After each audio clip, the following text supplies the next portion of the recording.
Your brain cannot do this. Not as a figure of speech, not as a rhetorical device. I mean it as a clinical diagnosis. The human brain is structurally incapable of processing what I am about to describe.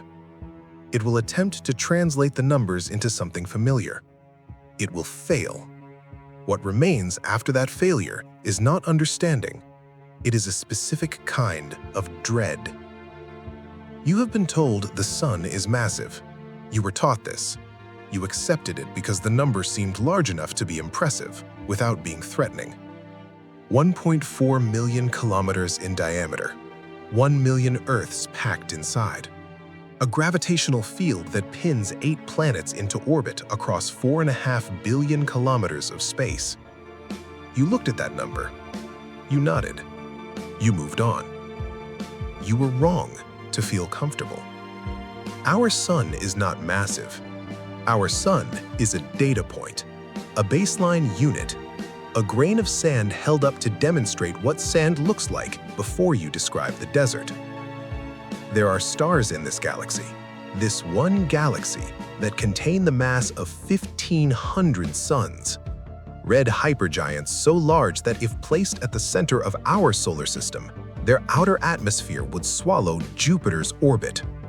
Entire planetary systems consumed by a single stellar body. And those stars are not the anomaly. The anomaly is time. The universe is 13.8 billion years old. Standard cosmological models for black hole formation, even for the most aggressive accretion pathways, even under optimal feeding conditions, cannot account for a black hole of 66 billion solar masses, existing at the age at which we observe TON 618. It is too large. It should not exist yet. Scientists are not using that word loosely. They are using it with the precision of a structural engineer looking at a load-bearing wall that has no foundation. The mathematics does not permit the object. The object exists regardless. This is not a gap in our understanding. This is a contradiction. TON 618 is not a mystery. It is a violation. TON 618 is simultaneously the brightest object in the known universe and a sphere of perfect, absolute, total darkness. Both of these things are true. They are not in conflict. The brightness comes from what surrounds the darkness. The accretion disk, a grinding, spinning field of superheated plasma, gas, dust, and matter, orbits the black hole at relativistic velocities, fractions of the speed of light. The friction generated is not metaphorical heat. It is plasma. It is X-ray emission. It is electromagnetic output so extreme that TON 618's luminosity is equivalent to 140 trillion suns. 140 trillion. If you stood at a distance of 1 light-year from TON 618, which would still kill you by radiation long before you perceived any other threat, the light from its accretion disk would be brighter than our noonday sun appears from Earth's surface. It would look like being inside a star, from a light-year away. The plasma in the innermost orbital rings is heated to temperatures exceeding 10 billion degrees Kelvin. For comparison, the core of our sun is approximately 15 million degrees Kelvin. The accretion disk of TON 618 is roughly 600 times hotter than the center of a star.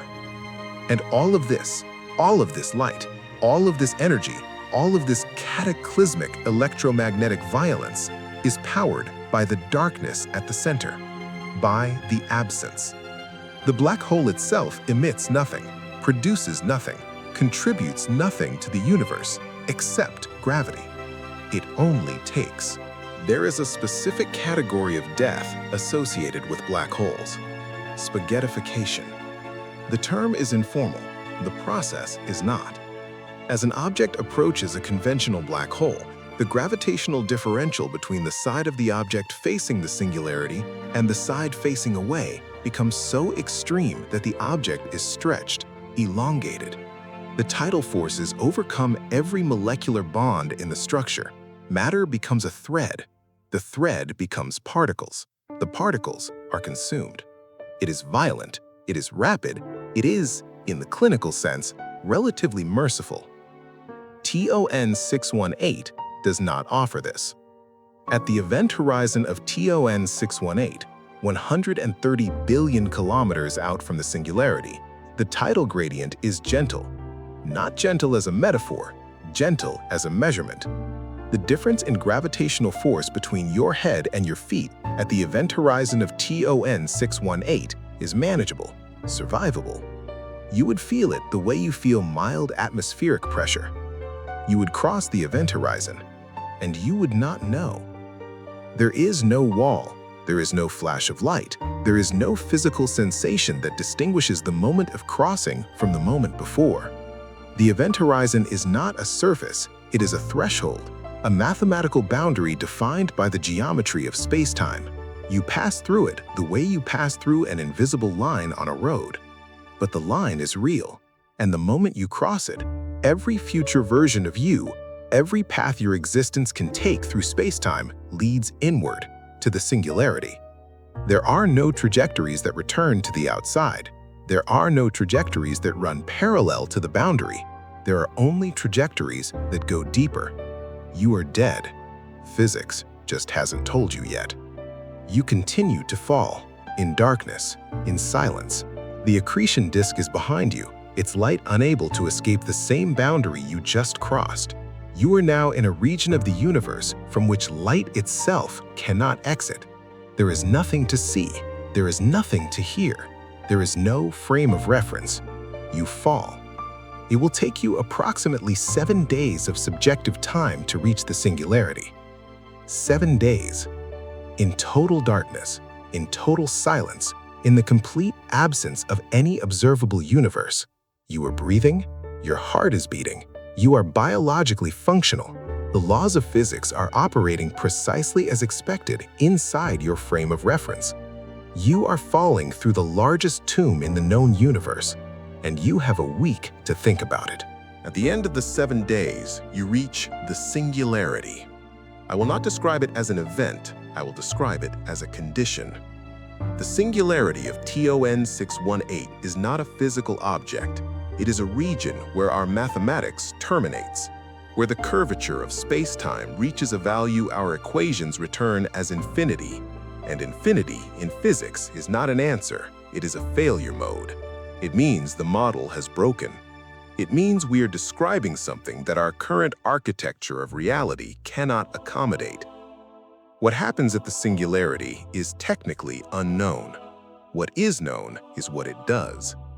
Every piece of matter that crosses the event horizon of TON 618 and reaches the singularity has its information, in the quantum mechanical sense, the precise description of every particle's state, position, and history, processed by a set of physical conditions that produce no recoverable output.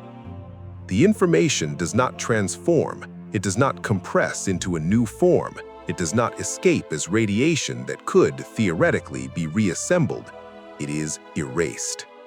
TON 618 has been consuming matter for billions of years. The stars it has processed, the planetary systems, the gas clouds that may have harbored chemical complexity, whatever civilizations may have existed in galaxies that wandered too close across deep cosmic time, their matter, their physics, their entire informational existence fed into this singularity. No record remains. The Hawking radiation debate, the theoretical mechanism by which black holes might slowly return information to the universe over trillions of years, remains unresolved. The mathematics permits it. No observation has confirmed it.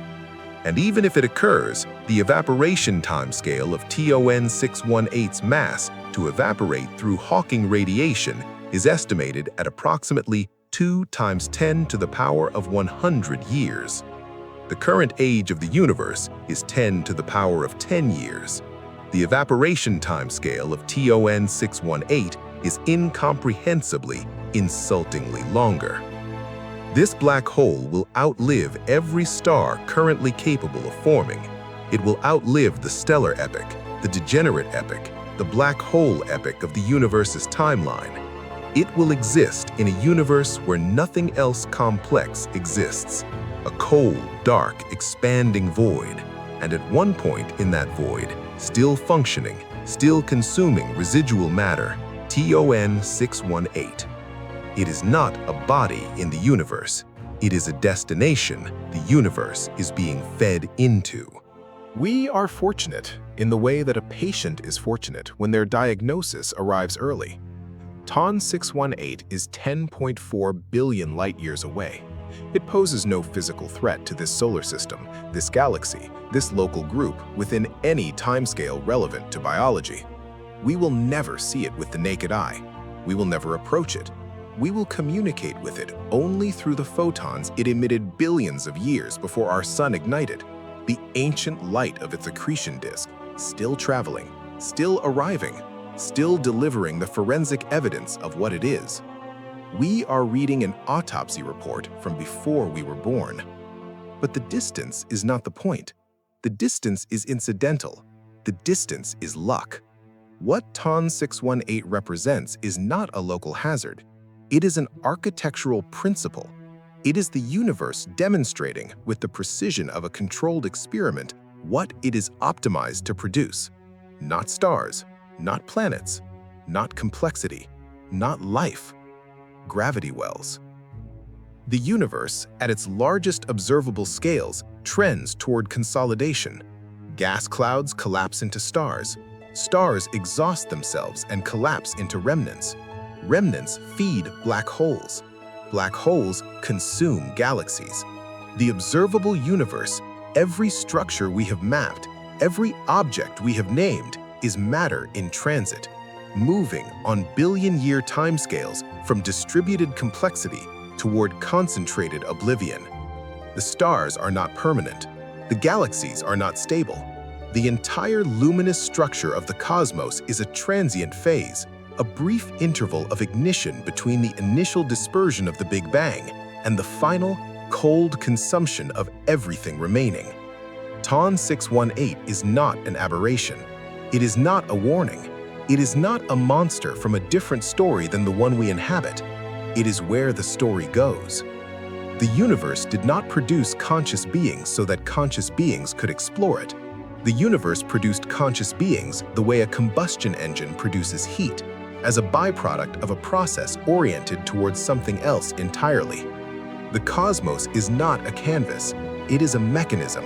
It operates on timescales that make our entire species, our entire planetary history, our entire stellar epoch register as a rounding error. It contains objects that violate the timeline of its own existence. It is under no obligation to make sense to the things it briefly generates.